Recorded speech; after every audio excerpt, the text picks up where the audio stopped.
Hey, welcome to HOWZA channel. In today's tutorial, you will learn how to add a Show Desktop icon to Taskbar in Windows 11.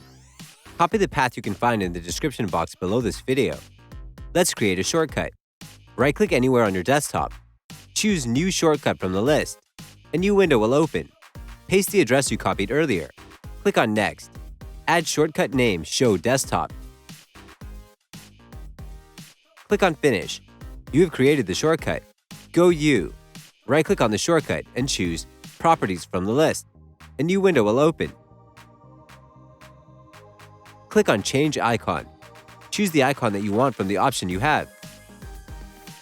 Click OK. Right-click on the shortcut and choose to show more options from the list.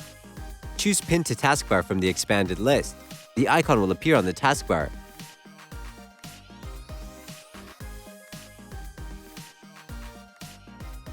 That's it.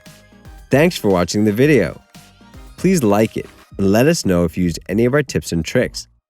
Subscribe to our channel. We upload new tutorials every day. See ya!